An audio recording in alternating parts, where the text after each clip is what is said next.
Welcome to the Water Margin Podcast. This is episode 121.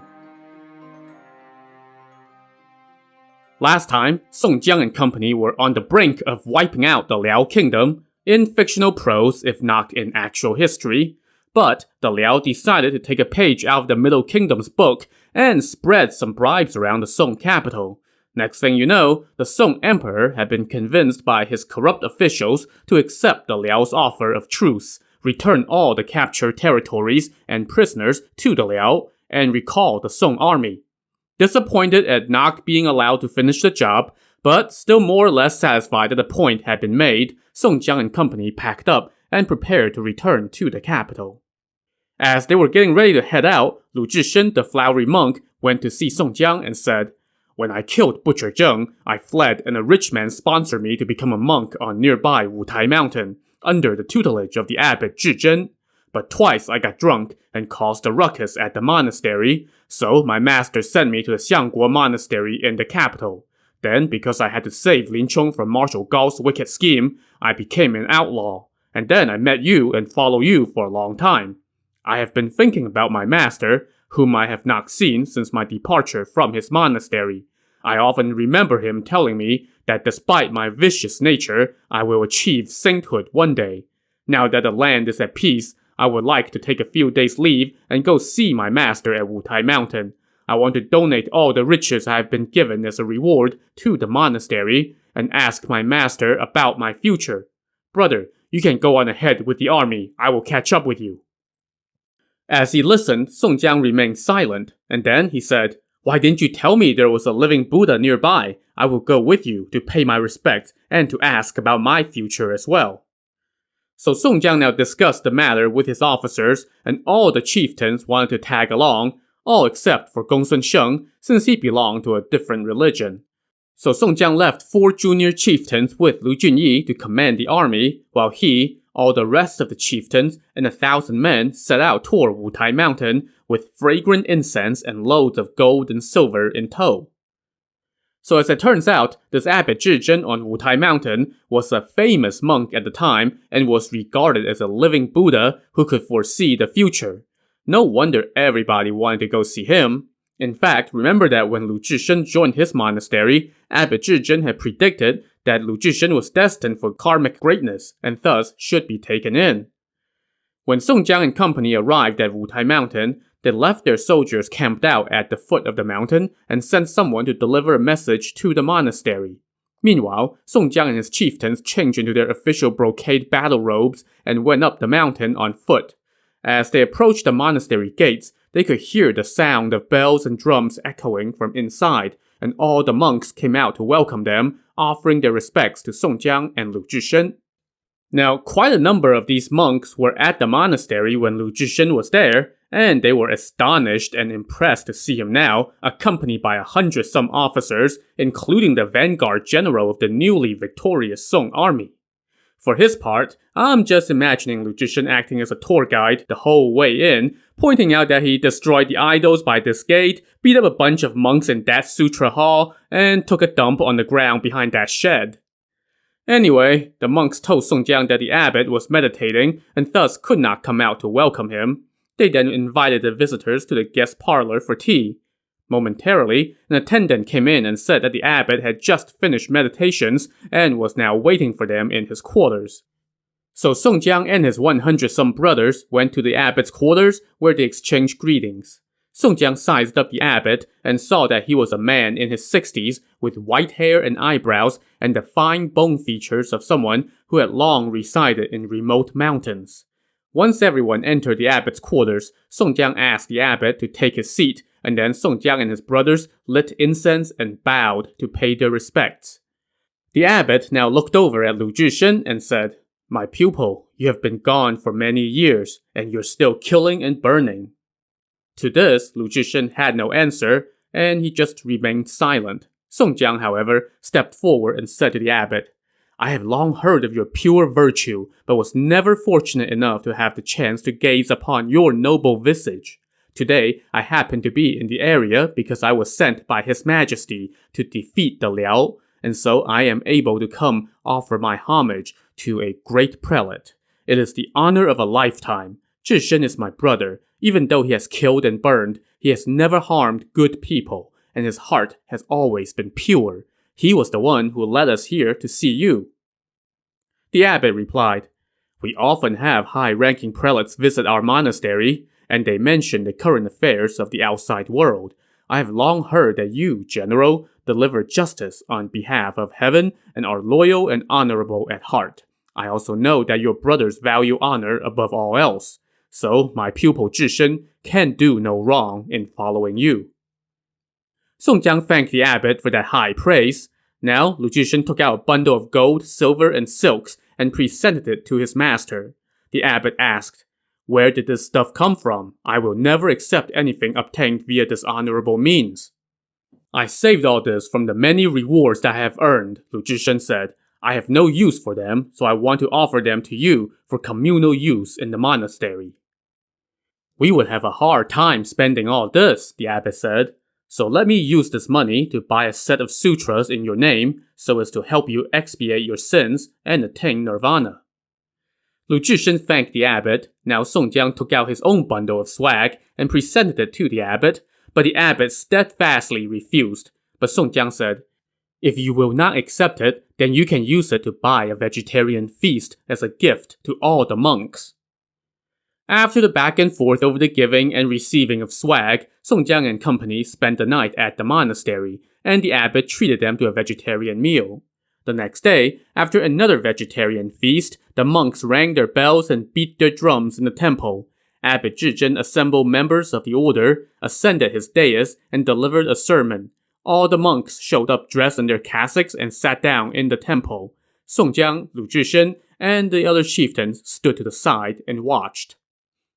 A stone chime sounded, and 2 red gauze lanterns lit the way for the abbot as he took his seat on the dais. Holding a stick of burning incense, he said, "With this incense, we pray for longevity for His Majesty, His Empress, and His Prince. May the imperial family flourish, and the officials rise constantly in rank. May the realm be peaceful, and all the people delight in their labors." He then picked up a second stick of incense and declared, "May our patrons be at ease in body and mind, live for 1,000 turns of the sun, and be remembered for all posterity." He then picked up a third stick of incense and said, "May the country be safe and the people prosperous. May the age be one of serenity. May the 5 grains be bountiful. May the 3 religions be glorious. May the 4 corners of the realm be peaceful. And may all wishes come true." After the prayers, the abbot sat down while all the other monks rose. Song Jiang now stepped forward with incense in hand and bowed. He then pressed his palms together, approached the abbot, and said, "I would like to ask you a question." "What is it?" the abbot asked. "This is my question. One's life on earth is limited, yet suffering is without end. Man's body is meager, yet his greatest concern is life and death. I would like to ask about my fate." In response, the abbot offered up this cryptic answer. "By the 6 senses bound, by the 4 elements restricted, you have taken a few tumbles in the flames of battle. Alas, all living things afloat in this world futilely howl in mire and sand." Song Jiang was probably hoping for something a little more specific. I mean, even a simple "you will face challenges today" might be more helpful. Nonetheless, the living Buddha has spoken, and Song Jiang bowed and stood in attendance. The other chieftains now stepped forward and bowed with incense in hand, declaring, "We wish only to live and die together, in this life and in every life." After that, all the monks left, and the visitors were invited to the Hall of Clouds for a meal. After the meal, Song Jiang and Lu Zhishen followed the abbot to his quarters and stayed there chatting until night fell. As they talked, Song Jiang asked the abbot, "Zhishen and I wanted to stay here with you for a few more days to ask for more guidance, but I am in command of a large army and dare not linger. Yet, I really did not understand the guidance you have given me. Now, we are taking our leave and returning to the capital. May I ask what the future holds for me and my brothers? I hope you will tell me what is in store." The abbot told his attendant to fetch brush and ink, and on a slip of paper he wrote the following 4 lines. When the shadows of the wild geese pass, in the east there is no unity. Cocking an eye he scores his mark, at double woods, full prosperity. He then handed the paper to Song Jiang and said, Your whole life is here, General. You must preserve it well, and in time, the words will come true.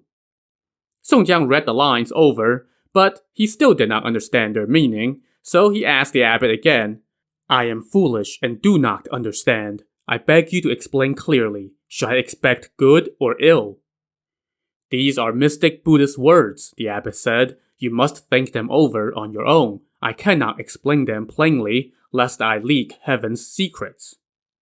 Then the abbot called Zhishen over and told him, My pupil, once you leave, we will be parting for good. Nirvana draws near. Let me give you 4 lines of guidance. Keep them with you always, and use them all your life. The abbot then wrote, Take Xia when you encounter him, seize La when you meet. When you hear the tide, round out the circle. When you see the tide, in silence rest. Zhishen bowed and received the guidance, read it a few times, and stashed it in his pocket before thanking his master. The abbot reminded him, My pupil, remember these words and do not forget your original form. Then they turned in for the night. The next morning, Song Jiang and company bid goodbye to the abbot, and then all the monks saw them out. Song Jiang and company now rushed back to catch up with the main army. They met up with Lu Junyi, Gong Sun Sheng, and the other guys left behind to mind the shop, and recounted their experience on Wutai Mountain. Song Jiang showed them the lines that the abbot had written about his future, but no one could decipher it. Xiao Rang, the sacred-handed scholar, then said, How can common folk like us hope to understand mystic words of religion? And everybody sighed regretfully at that thought. Song Jiang now ordered the army to resume its journey home. After a few days on the road, they were passing a place called Double Woods Crossing. Song Jiang looked up from his saddle and saw several lines of geese flying across the sky. But instead of their usual organized formations, these geese seemed to be in disarray, as some flew high, some flew low, and all were squawking in alarm. This sight puzzled Song Jiang, and then he heard cheers from in front. He sent someone up ahead to see what was going on, and his men reported back that it was the doing of Yanqing the prodigy. Yanqing was just starting to learn to shoot with a bow and arrow, and he was taking practice shots at the geese. But he was such a natural that every shot hit its target, and within minutes he had shot down more than a dozen geese, drawing praise from the other officers. Song Jiang now summoned Yanqing, who arrived atop a roan desert steed, carrying his bow and arrows, donning a broad-brimmed felt hat, and dressed in a parrot-yellow tunic quilted with flaxen floss. On the back of his saddle were strung up a bunch of dead geese. When he came upon Song Jiang, Yanqing dismounted and stood to one side. Were you shooting geese just now? Song Jiang asked. I was learning how to shoot with bow and arrow, Yanqing said. When I saw the geese flying past, I mindlessly took aim. Who knew that every shot would find its mark, and so I accidentally shot down a dozen or so geese. A soldier should learn archery, Song Jiang said, and it is a testament to your skills that your aim is true. But the geese left the Himalayas in autumn and flew south across the Yangtze River with reeds in their beaks to where it is warm and they can find food, and they don't return until the next spring. They are most virtuous birds. They travel in flocks of up to 50, and they fly in orderly ranks, with the leader at the head and the inferiors behind. They never leave the flock, and they post sentinels when they rest at night. If a gander loses his goose, or goose her gander, they never mate again. These birds possess all 5 virtuous attributes: compassion, honor, propriety, intelligence, and faith. If a goose dies in flight, all the others will cry in mourning, and none will ever harass a bereaved bird. That is compassion. When a fowl loses its mate, it never pairs again. That is honor. They fly in a definite order, each automatically assuming its place. That is propriety. They avoid hawks and eagles, silently crossing the passes with reed sticks in their beaks. That is intelligence. They fly south in autumn and north in spring, every year without fail. That is faith. How then can we bear to harm them? A flock of geese flying by overhead, all helping each other, are like our band of brothers. And yet, you have shot down a number of them. That's like losing some of our brothers. How would that make us feel? You must never harm such virtuous creatures again." Yanqing listened in silence, filled with penitence and remorse for harming these perfect Confucian waterfowls. Meanwhile, Song Jiang, feeling emotional after his own speech, composed and recited a poem while riding along. The poem said, "Jagged peaks draped in mist, 3 lines of geese across the sky. Suddenly, in flight, a mate is lost. Cold moon, chill breeze, a mournful cry."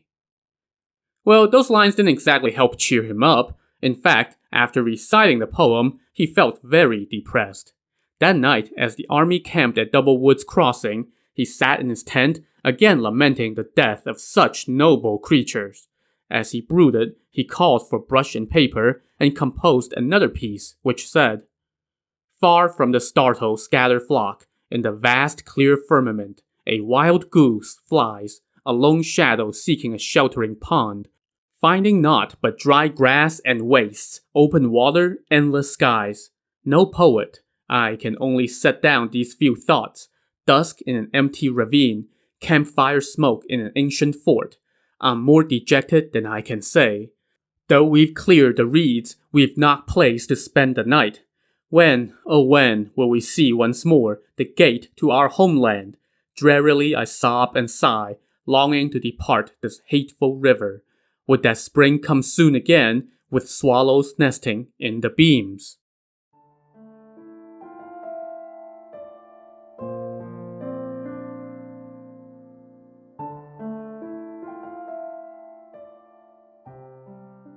After he was done, he handed his work to Wu Yong and Gong Sheng. The words were dripping with sadness and loneliness, and Song Jiang remained in his melancholy state. That night, they drank deep into the night until they were all inebriated. The next morning, they climbed back into the saddle and resumed their journey south. Along the way, the desolate winter landscape did not help Song Jiang's mood. After some more days, they finally approached the capital. They pitched camp at Chen Bridge Station, where, of course, Song Jiang had executed one of his own men for killing a sleazy government official at the beginning of this campaign. And now they were back, and they awaited the emperor's summon. Marshal Su and Commissioner Zhao went on ahead into the capital with the main army. They reported to the emperor how Song Jiang and company had rendered tremendous service on the campaign and that they were now back outside the capital. The emperor praised Song Jiang and his men non-stop upon hearing that news and decreed that Song Jiang and company shall enter the city in full armor for an audience with him. Upon receiving this decree, the 108 chieftains donned their battle robes and armor, all except for Wu Yong, Gong Sheng, Lu Zhishen, and Wu Song, the 4 guys who got religious exemptions. This impressive party entered through the east gate and went to the palace to see the emperor. They kowtowed and hailed his majesty, and he was delighted to see them dressed in such military splendor. "I have heard much about your hardship on the expedition and your dedication in the border region," the emperor said. "I was also greatly concerned about the casualties that you suffered." Song Jiang kowtowed again and said, "Thanks to your heavenly blessing, the borderlands are at peace. Even though some among our ranks were injured, they are all okay. Now, the desert barbarians have surrendered, and it is all thanks to your majesty's benevolent teaching." As Song Jiang bowed again at the end of his remarks, the emperor summoned officials from the Council of Military Affairs and asked them what ranks should be bestowed upon Song Jiang and company for their service. But Premier Cai Jing and Chancellor Tong Guan spoke up. "Right now, the borders are not yet pacified, so it is not suitable to give promotions," they said. "You should bestow upon Song Jiang the honorary title of Defender of Righteousness, let him bear imperial arms, and put him in charge of guarding the palace. Give Lu Junyi the title of military teacher, and allow him to bear imperial weapons as well, and make him the head of military training. Wu Yong and the other 34 top-tier officers can be made senior generals, and the 72 second-level officers can be junior generals. You can distribute money among the soldiers." So what this meant, essentially, was that only Song Jiang and Lu Junyi received actual official positions that meant anything, and they weren't exactly high-level posts at the imperial court. Everyone else just got an empty military title, a bit of cash, and a pat on the back.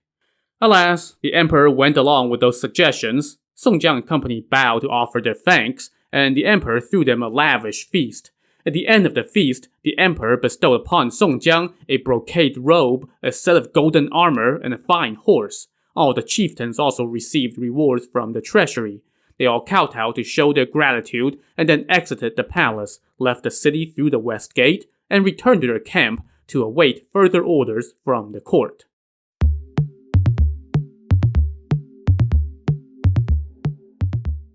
The next morning, the priest Gongsun Sheng went to the command tent, greeted everyone, and said to Song Jiang, "My master priest Luo had instructed me that once I see you back to the capital, I should return to the mountain sanctuary to follow the way. He mentioned that to you as well. Now that you have returned triumphant and become famous, I cannot linger. I will say farewell to you and everyone, and return to my master immediately to follow the way and to take care of my mother for the rest of her days." Song Jiang knew that he had made Gongsun Sheng and priest Luo a promise on this point before, so he did not dare to go back on his word. Nonetheless, tears flowed from his eyes as he said, "Our days together were like flowers in bloom. Our parting is like falling petals. Even though I dare not go back on my promise, it still breaks my heart to see you go." Gongsun Sheng consoled him. "If I had abandoned you midway, then I would be lacking love and respect. But now you have succeeded and established a name for yourself. This is no place for a poor Taoist. Please give me your consent." Song Jiang tried some more to convince him to change his mind, but Gongsun Sheng remained steadfast, so Song Jiang had no choice but to hold a going-away banquet for him. As they raised their cups to him, everyone let out sighs of lament and shed tears. Everybody tried to give Gongsun Sheng some parting gifts, but he declined them all. Even so, his brothers shoved it all into his luggage. The next morning, they all took their leave of him. Gongsun Sheng put on his hemp sandals, strapped a bundle to his back, bowed to everyone to say goodbye, and walked off toward the north. For days after his departure, Song Jiang could not stop thinking about him, and his tears fell like rain, dampening his mood.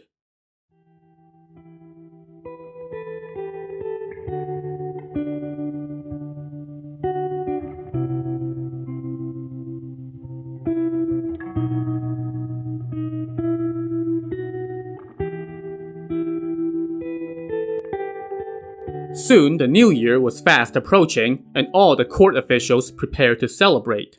But Premier Cai was afraid that if Song Jiang and all his chieftains were present at the court festivities, the emperor might see them, remember that, "Oh yeah, these guys beat down a foreign kingdom for me," and would want to give them important roles. So, Premier Cai convinced the emperor to issue a decree limiting the invitation to only Song Jiang and Lu Junyi, the two guys who had actual court appointments. All the other chieftains, on account of not having any official rank, were excused from attending so that they do not quote-unquote alarm His Majesty. On New Year's Day, all the court officials, including Song Jiang and Lu Junyi, donned their formal dress and came to offer their congratulations to the emperor. Song Jiang and Lu Junyi were in the waiting room for the morning imperial audience, and they kowtowed with the rest of the officials. The emperor received everyone's congratulations from his throne, which Song Jiang and Lu Junyi could barely see from way in the back. They couldn't even set foot in the hall. They just looked upon all the ornaments and fine trappings of the ministers who came and went as they toasted the emperor. This went on until noon, and only then were those outside the hall given some imperial wine as a token of appreciation from the emperor. Then the officials broke up, the emperor left, and the festivities were over. Song Jiang and Lu Junyi left the palace, removed their formal dress, and got back on their horses and rode back to camp with sour looks on their face. They were greeted by their brothers, who saw their gloomy expression and came to offer their holiday wishes to cheer them up. Yet, even as more than 100 chieftains lined up and paid their respects, Song Jiang just kept looking down without saying a single word. "Brother, why are you so gloomy after today's festivities at court?" the strategist Wu Yong asked. "We endured so much hardship in defeating the Liao," Song Jiang sighed. "And yet, Because of my rotten lot in life, all my brother's service has gone unrecognized, and I myself only landed a petty official post. That is why I am gloomy. Well, since you know your time has not yet come, why be downcast about it? Wu Yong consoled him. All things are preordained. There is no need to trouble yourself. Li Kui the Black Whirlwind, however, offered a slightly different take. Brother, you still haven't figured it out. Back when we were on Liangshan, we didn't have to put up with anybody's BS. But you kept talking about amnesty, amnesty, amnesty. Well, now we have gotten amnesty, and it has brought you nothing but headaches. All our brothers are here. Let's go back to Liangshan. Won't that be great? At that, Song Jiang barked. This dark beast is spouting nonsense again. We are now civil servants, good court officials. Yet, you don't understand, and you're still a rebel at heart. Brother, Li Kui retorted, if you don't listen to me, there's plenty more abuse in store for you. Everybody laughed and tried to make peace by offering toasts to Song Jiang. They drank until about 9 p.m. before breaking up. The next day, Song Jiang and about a dozen riders went into the capital to offer holiday wishes to Marshal Su and Commissioner Zhao. As they made their way around the city, they drew a crowd. When word of this got back to Premier Cai, he persuaded the emperor to issue an edict saying that all the officers who went on a campaign must remain camped outside the capital and could not enter the city without being summoned. Violators would be punished according to military regulations. When word of this got back to Song Jiang and his men, he became even more troubled, while his chieftains got even more agitated and began seething with thoughts of rebellion. To see whether this brewing insurrection will boil over, tune in to the next episode of the Water Margin podcast. Also on the next episode, Song Jiang discovers a new mission. So join us next time. Thanks for listening.